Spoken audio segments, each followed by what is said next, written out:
شكرا يا ربي شكرا هديت قلبي شكرا نورت دربي شكرا شكرا يا رب شكرا يا ربي شكرا هديت قلبي شكرا نورت دربي شكرا شكرا. السلام عليكم ورحمة الله وبركاته. أعوذ بالله من الشيطان الرجيم. بسم الله الرحمن الرحيم. الحمد لله رب العالمين. اللهم صل على سيدنا محمد وعلى آله وصحبه وسلم. رب اشرح لي صدري ويسر لي أمري واحلل عقدة من لساني يفقهوا قولي.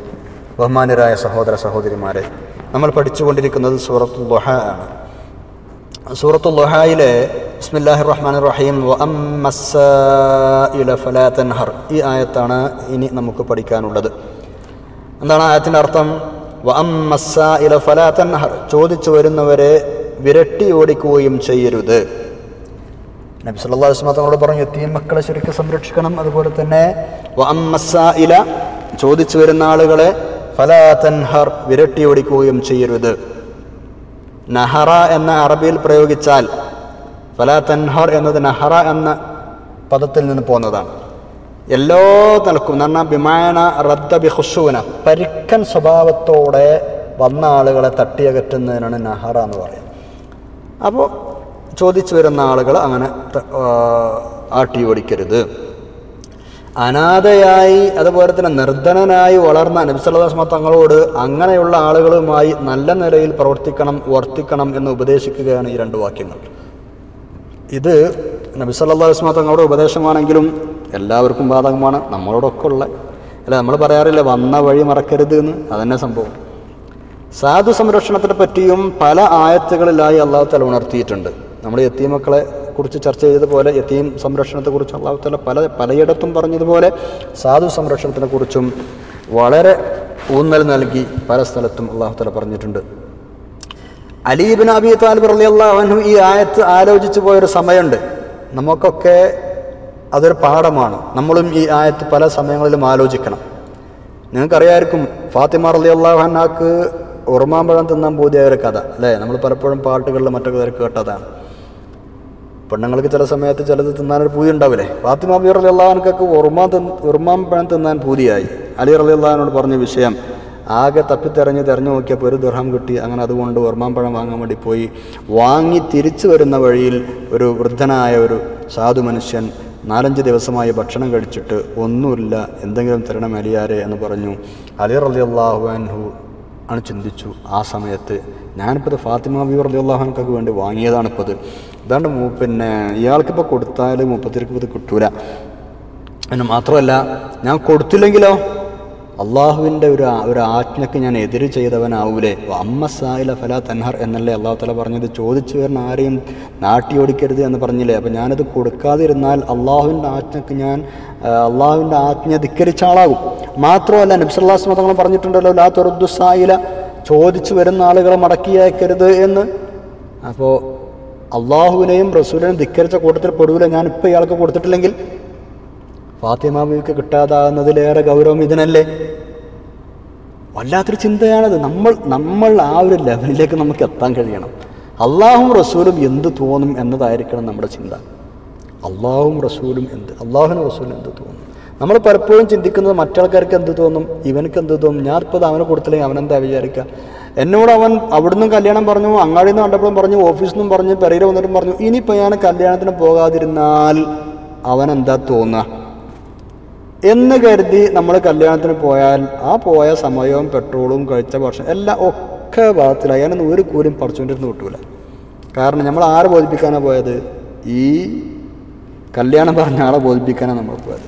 നേരെ മറിച്ച് അലി റളിയല്ലാഹു അൻഹു ഇവിടെ ചിന്തിച്ചതുപോലെ, പടച്ച റബ്ബേ, കല്യാണം നിക്കാഹ് എന്നൊക്കെ പറഞ്ഞാൽ ദീനിൻ്റെ 2/3 ഭാഗം പൂർത്തിയാകുന്ന വലിയൊരു ഇബാദത്താണല്ലോ. നബി സല്ലല്ലാഹു അലൈഹി വസല്ലം വലിയൊരു ചര്യയാണല്ലോ, സുന്നത്താണല്ലോ.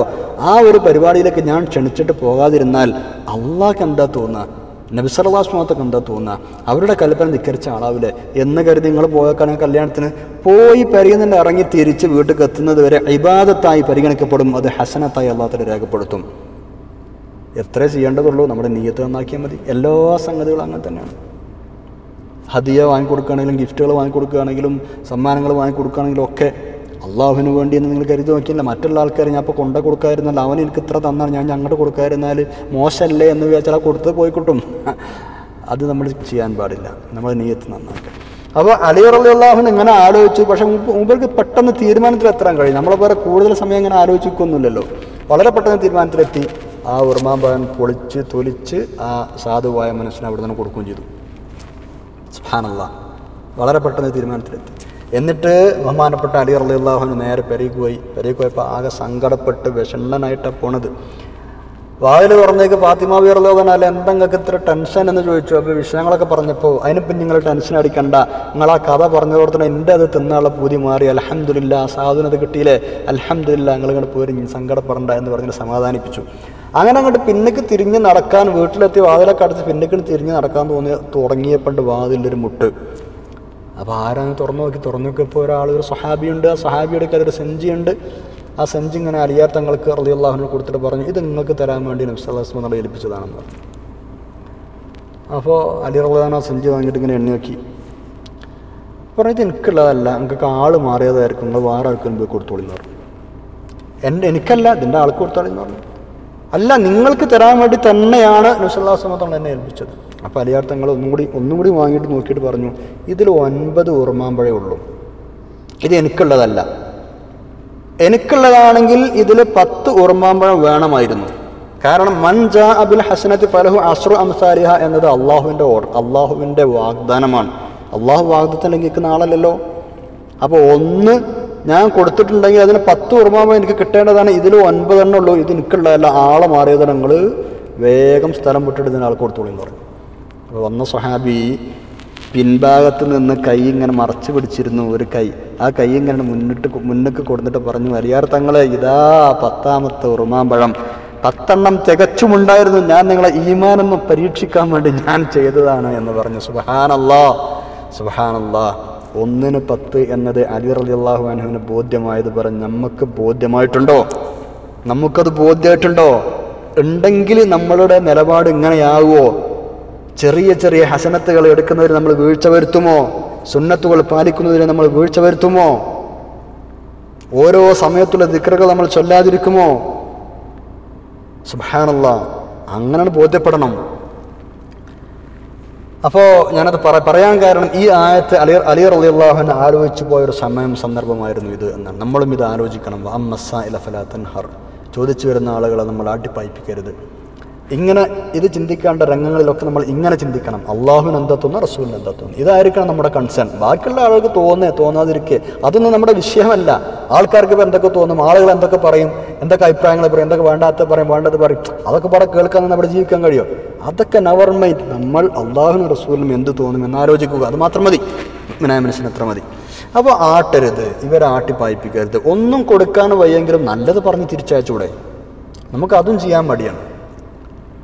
പിന്നെ വേറൊരു വിഷയം, ഇതിൽ നമ്മൾ വളരെ പ്രധാനമായി ശ്രദ്ധിക്കേണ്ട വിഷയം, ചോദിച്ചു വരുന്ന ആളുകൾ ചിലപ്പോൾ മനുഷ്യരായി കൊള്ളണമെന്നില്ല. അള്ളാഹു തആല പരീക്ഷിക്കാൻ വേണ്ടി പലരെയും പല കോലത്തിലും പറഞ്ഞു വിട്ടൂടെ? എത്രയോ സംഭവങ്ങൾ ഉണ്ടായിട്ടുണ്ട്. ഹദീസുകളിൽ തന്നെ നിരവധി സംഭവങ്ങൾ വന്നിട്ടുണ്ട്. നബി സല്ലല്ലാഹു അലൈഹി വസല്ലം തങ്ങൾ പറയാറുണ്ട്, നിങ്ങൾ ചോദിച്ചു വരുന്ന ആളുകളെ എന്താണെങ്കിലും കുറച്ചാണെങ്കിലും കൊടുത്തിട്ട് തിരിച്ചയക്കണേ, അല്ലെങ്കിൽ നല്ല വാക്ക് പറഞ്ഞെങ്കിലും തിരിച്ചയക്കണേ. കാരണം ഫഇന്നഹു യഅതീകും മൻ ലൈസ മിനൽ ഇൻസി വലാ മിനൽ ജിന്നി, ജിന്നിലും ഇൻസിലും പെടാത്ത ചില ആളുകൾ നിങ്ങളുടെ അടുത്തേക്ക് വരാം. യൻദുറു കൈഫ സ്വനിഉകും ഫീമാ ഖവ്വലകുമുല്ലാഹ്, അല്ലാഹു തആല നിങ്ങളെ ഏൽപ്പിച്ച ആ സമ്പത്തും പൈസക്കല്ലേ, അത് നിങ്ങൾ എങ്ങനെ ചെലവഴിക്കുന്നു എന്ന് പരീക്ഷിക്കാൻ വേണ്ടി, നിങ്ങളുടെ നിലപാട് എന്താണെന്ന് അറിയാൻ വേണ്ടിയിട്ട് മനുഷ്യരും ജിന്നുമല്ലാത്ത ചില ആളുകൾ അല്ലാഹു തആല നിങ്ങളുടെ അടുത്തേക്ക് പറഞ്ഞേക്കും. പല ആളുകളും മലായിക്കത്താവാം, പലതുമാവാം. അപ്പോൾ അല്ലാഹു തആല അങ്ങനെ നമ്മൾ പരീക്ഷിക്കും. അപ്പോൾ നമ്മൾ ചോദിച്ചു വരുന്ന ആളുകൾ പിന്നെ എപ്പോഴും മനുഷ്യന്മാരെന്നെ ആയിക്കൊള്ളുന്നില്ല എന്ന് ചുരുക്കം. അതാണ് നബി സല്ലല്ലാഹു അലൈഹി വസല്ലം തങ്ങൾ പറയുന്നത്. മാത്രമല്ല മറ്റൊരു ഹദീസിൽ കാണാം, നിങ്ങൾ ചോദിച്ചു വരുന്ന ആളുകളെ ആട്ടിപ്പായിപ്പിക്കരുത്. അയാളെ കയ്യിൽ സ്വർണത്തിൻ്റെ 2 വള കണ്ടാലും അത്ര വരെ പറഞ്ഞു. അയാൾ പണക്കാരനോ അല്ലാത്ത എന്താവട്ടെ, നിങ്ങളോട് ചോദിച്ചോ, നിങ്ങൾ അയാളൊന്നുമില്ലാതെ മടക്കരുത്. നല്ല ചോദ്യക്കാരനാണെങ്കിൽ നമ്മളെ പറ്റിക്കാമെന്നതൊന്നും അല്ല. നല്ല ചോദ്യക്കാരനാണ്, കുടുങ്ങിയിട്ട് വന്ന് ചോദിച്ചതാണ് എങ്കിൽ ആഖിറത്തിലേക്ക് നമ്മുടെ കൂലി എത്തിക്കുന്ന പോസ്റ്റ്മാൻ ആണെന്നാണ് അത്തരം ആളുകളെ കുറിച്ച് മഹാന്മാർ പറയുന്നത്. പ്രത്യേകിച്ച് നമ്മൾ മരിച്ചവർക്ക് വേണ്ടി സ്വതക്ക ചെയ്യുമ്പോൾ മരിച്ചുപോയ ആളുകളുടെ പേരിൽ ആ വന്ന ആളുകൾക്ക് എന്തെങ്കിലും കൊടുക്കുകയാണെങ്കിൽ ആ പ്രതിഫലം അവരുടെ ഖബറിലേക്ക് എത്തിച്ചു കൊടുക്കുന്ന ഒരു പോസ്റ്റ്മാനാണ്. അതുപോലെ തന്നെ നമ്മൾ ആഖിറത്തിൽ ചെല്ലുമ്പോൾ നമ്മുടെ പ്രതിഫലം ഇവിടെ ഡെപ്പോസിറ്റ് ചെയ്യാൻ പോകുന്ന ഒരു പോസ്റ്റ്മാൻ ആയിട്ടാണ് മഹാന്മാർ എണ്ണിയിട്ടുള്ളത്. ഇബ്രാഹിം നഖഈ റഹ്മത്തുള്ളാഹി അലൈഹി പറയാറുണ്ട്, അസ്സായിലു ബരീദുൽ ആഖിറ, ചോദിച്ചു വരുന്ന ആൾ ആഖിറത്തിലേക്കുള്ള പോസ്റ്റ്മാനാണ്. നിങ്ങളെ വാതിലിൻ്റെ അടുത്ത് ഇങ്ങനെ വന്നിട്ട് ചോദിക്കുക, ഹൽ തബഅസൂന ഇലാ അഹ്ലിക്കും ബിശൈഇൻ, ഇന്ന ആൾക്കാർ മരിച്ചു പോയിട്ടുണ്ടല്ലേ, നിങ്ങളവിടെ ആ മരിച്ചുപോയ ആൾക്ക് എന്തെങ്കിലും കൊടുക്കണോ, അങ്ങനെ എന്തെങ്കിലും എത്തിക്കണോ, നിങ്ങൾക്ക് വേണ്ടി ആഖിറത്തിലേക്ക് ഞാൻ എന്തെങ്കിലും കൊണ്ടുപോകണോ എന്ന് ചോദിക്കാൻ വരുന്ന ആളുകൾ. അതുപോലെ തന്നെ ഇബ്രാഹിം ബിൻ അദ്ഹം റഹ്മത്തുള്ളാഹി അലൈഹി പറയും, നിഅമൽ ഖൗമു സുആൽ യഹ്മലൂന സാദന ഇലൽ ആഖിറ, നമ്മുടെ പാതയം ആഖിറത്തിലേക്ക് വഹിച്ചു കൊണ്ടുപോകുന്ന ആളുകളാണ് അവർ. അപ്പോൾ വഅമ്മസ്സാഇല ഫലാ തൻഹർ, അവരെ ആട്ടാൻ നിൽക്കണ്ട. വളരെ ഖേദകരമായൊരു സംഭവം എന്ന് വെച്ചാൽ നമ്മുടെ നാടുകളിലൊക്കെ പല ആളുകളുടെയും ദീനം ഇങ്ങോട്ട് പുറത്ത് ചാടൽ എപ്പോഴാണെന്നറിയോ, ആരെങ്കിലുമൊക്കെ യാചിക്കാൻ വന്ന ആളുകളെ ഇങ്ങോട്ട് ചോദ്യം ചോദിച്ചിട്ട് നിസ്കാരം അറിയോ, ഫാത്തിഹ അറിയോ, ഒളു എടുക്കാൻ അറിയോ, എന്നിട്ട് അത് വീഡിയോ എടുത്തിട്ട് നാട്ട് മുഴുവൻ പാട്ടാക്കി പരത്തി ആ സാധുവിൻ്റെ അഭിമാനം കളഞ്ഞ് അങ്ങനെയൊക്കെ ചെയ്യാറുണ്ട് പല ആളുകളും. ചൂഷണം ചെയ്യുന്ന ആളുകൾ ഇല്ല എന്നല്ല ഞാനീ പറയുന്നത്, ചൂഷണം ചെയ്യുന്ന ആളുകളുണ്ട്. തട്ടിപ്പാണ് എങ്കിൽ തന്നെ, തട്ടിപ്പാണെന്ന് നമുക്ക് ബോധ്യമായാൽ തന്നെ മാന്യമായ മാർഗങ്ങളോട് തുറന്നു കാട്ടാലോ. മാന്യമായ മാർഗങ്ങൾ സ്വീകരിക്കാം, നിയമപരമായ മാർഗങ്ങൾ സ്വീകരിക്കാം. അല്ലാതെ ഒരാളെ അഭിമാനം പിച്ചു ചീന്താനും ഇതിനൊക്കെ ആരാ നമ്മളെ ഏൽപ്പിച്ചത്? അതിനുള്ള വഴികൾ മാന്യമായ വഴികൾ എന്ത് ചെയ്യണം, നമ്മൾ തേടണം. യാചന കുറയ്ക്കേണ്ടത് തന്നെയാണ്. ഒരിക്കലും യാചനയെ പ്രോത്സാഹിപ്പിക്കുകയല്ല ഇവിടെ ചെയ്യുന്നത്, യാചന കുറയ്ക്കേണ്ടത് തന്നെയാണ്. ഇസ്ലാം അത് കർശനമായി വിലക്കിയിട്ടുമുണ്ട്. നമ്മളതിന് അവസരം കൊടുക്കാതിരിക്കുക, യാചിക്കാനുള്ള അവസരം നമ്മൾ കൊടുക്കാതിരിക്കുക. അറിയുമെങ്കിൽ നമ്മുടെ നാട്ടിലൊക്കെ പ്രത്യേകിച്ചും ആളുകളെ ആവശ്യക്കാരെ കണ്ടെത്തിയിട്ട് അങ്ങോട്ട് പോയി കൊടുക്കുക, അല്ലെങ്കിൽ പിന്നെ അതിന് മട്ടം പോലെ കാര്യങ്ങൾ ചെയ്യുക. ഗത്യന്തരമില്ലാതെ വന്നാൽ മാത്രം ചോദ്യം അനുവദിച്ചിട്ടുള്ളൂ ഇസ്ലാം, അല്ലാത്ത പക്ഷം അത് കർശനമായി വിലക്കിയ സംഗതിയാണ്.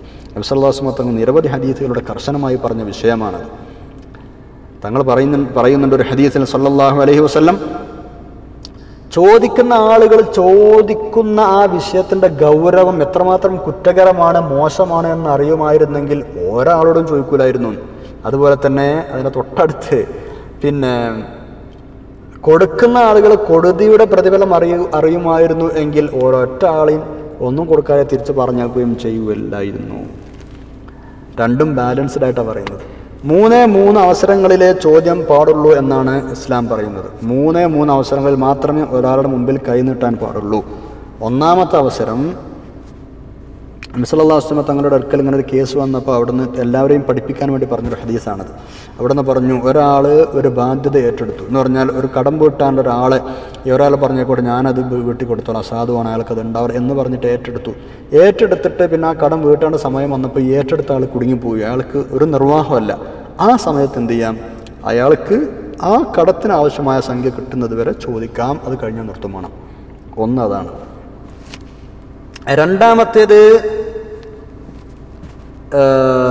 എന്തെങ്കിലുമൊക്കെ ആപത്തുകൾ മുസീബത്തുകൾ വന്നിട്ട് മുഴുവൻ മുതലും നശിച്ചു പോയ ഒരാൾ, ഇപ്പോൾ പല നിലക്കും വരാലോ, വലിയ മഴ വന്നിട്ട് അതല്ലെങ്കിൽ ഇടി, കാറ്റ്, ഇങ്ങനെയുള്ള കൃഷിനാശം, ഇത്തരം സംഭവങ്ങളൊക്കെ സംഭവിച്ചാൽ ഒരു ഗതിയുമില്ലാത്തൊരവസ്ഥയിൽ അയാൾക്ക് അത്യാവശ്യം അയാളുടെ ഉപജീവനത്തിന് വേണ്ടി മാത്രം, അത്യാവശ്യം കാര്യങ്ങൾക്ക് വേണ്ടി മാത്രം കൈനീട്ടാം, അത് കഴിഞ്ഞാൽ അതും അയാൾ നിർത്തണം. അതൊരു സ്ഥിരം പരിപാടിയെ മുന്നോട്ട് കൊണ്ടുപോകാൻ പറ്റൂല. ഇതാണ് രണ്ടാമത്തെ ചോദിക്കാൻ പറ്റുന്ന അവസരം. മൂന്നാമത്തെ ചോദിക്കാൻ പറ്റുന്ന അവസരം, വളരെ ദാരിദ്ര്യം പിടിപെട്ട ആൾ, വളരെ ദരിദ്രനാണ്, നാട്ടുകാർക്കൊക്കെ കാര്യപ്രാപ്തരായ തൻ്റെ ഇടമുള്ള ആളുകൾ അതിന് സാക്ഷികളുമാണ് എങ്കിൽ അയാൾക്കും അത്യാവശ്യത്തിന് മാത്രം, അയാളുടെ ആ കടുത്ത ദാരിദ്ര്യം ഇല്ലാതെയാവാൻ മാത്രം അയാൾക്ക് യാചിക്കാം, അതിലപ്പുറം പാടില്ല. പിന്നെ ആ പണികൾ നിർത്തണം.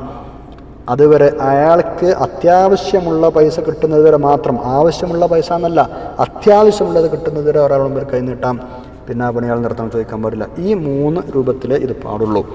അധ്വാനിക്കാൻ കഴിവുള്ള ആളുകൾക്ക് കൊടുത്ത് ശീലിപ്പിക്കുകയും ചെയ്യരുത്. അതുമാണ് നമ്മൾ കൂട്ടത്തിൽ പറയും. അധ്വാനിക്കാൻ കഴിവുള്ള ആളുകൾക്ക് കൊടുത്ത് ശീലിപ്പിക്കാൻ പാടില്ല. നബി സല്ലല്ലാഹു അലൈഹി വസല്ലം കർശനമായി വിലക്കിയിരുന്ന സംഗതി. തങ്ങളുടെ അടുക്കൽ 1-2 ആളുകൾ ചോദിച്ചു വന്നപ്പോൾ തങ്ങളവരങ്ങനെ നോക്കിയെന്നാണ്. അപ്പോൾ നല്ല തണ്ടും തടിയുള്ള ആളുകളാണ്. നബി സല്ലല്ലാഹു അലൈഹി വസല്ലം തങ്ങൾ പറഞ്ഞു, ഇത് ചെയ്യാൻ പാടില്ല, നിങ്ങൾക്ക് വേണമെങ്കിൽ ഞാൻ തരാം, പക്ഷേ നിങ്ങൾ അധ്വാനിച്ച് ഉണ്ടാക്കേണ്ട ആളുകളാണ്. അങ്ങനെ അവർ അധ്വാനിക്കാൻ വേണ്ടി പറഞ്ഞയച്ചു എന്നാണ്. അതുപോലെ തന്നെ ഉണ്ടായിട്ടും ചോദിച്ച് നടക്കുന്ന ആളുകളുണ്ട്, കിട്ടുന്നതിന് പോന്നോട്ടെ എന്ന് വിചാരിച്ചിട്ട്, കിട്ടുന്നതിന് പോരട്ടെ എന്ന് വിചാരിച്ചിട്ട്. അത് ഗുരുതരമായ തെറ്റാണ്, ഒരിക്കലും ചെയ്യാൻ പാടില്ല. ഉണ്ടായിട്ടും ചോദിച്ചു നടക്കുക. അത്തരം ആളുകൾ ഖിയാമത്ത് നാളിൽ മുഖം മാന്തി പൊളിച്ചു വരും എന്നാണ്. സുബ്ഹാനല്ലാഹ്. ഉണ്ടായിട്ടും ചോദിച്ചിരുന്ന ആളുകൾ അവർ എന്തായാലും ഖിയാമത്ത് നാളിൽ മുഖം മാന്തി പൊളിച്ചു വരും. സുബ്ഹാനല്ലാഹ്. ചെയ്യാൻ പാടില്ല. വളരെ കർശനമായി നമ്മൾ പാലിക്കേണ്ട വിഷയങ്ങളാണത്. ഒരുപാട് ആളുകൾ നബി സല്ലല്ലാഹു അലൈഹി വസല്ലം തങ്ങൾ ഈ വിഷയം പറഞ്ഞ് ബോധ്യപ്പെടുത്തിയിട്ടുണ്ട്. പല ഹദീസുകളും ഇത് സംബന്ധമായിട്ട് വന്നിട്ടുമുണ്ട്. പല ആളുകളും ചിലതൊക്കെ ചോദിക്കാൻ വേണ്ടി പോയിട്ട്, എന്തെങ്കിലുമൊക്കെ സഹായം ചോദിക്കാൻ വേണ്ടി പോയിട്ട് ഈ ഹദീസുകളൊക്കെ കേട്ടിട്ട് ഒന്നും ചോദിക്കാൻ തിരിച്ചു പോകുന്ന ആളുകളും ഉണ്ട്. ഇൻഷാ അല്ലാഹ് അടുത്ത ആഴ്ച നമുക്ക് അടുത്ത ക്ലാസ്സിൽ പഠിക്കാം. സുബ്ഹാനക്കല്ലാഹു വബിഹംദിക അശ്ഹദു അല്ലാ ഇലാഹ ഇല്ലാ അൻത അസ്തഗ്ഫിറുക വഅതൂബു ഇലൈക്. അസ്സലാമു അലൈക്കും വറഹ്മത്തുള്ളാഹി വബറകാതുഹു.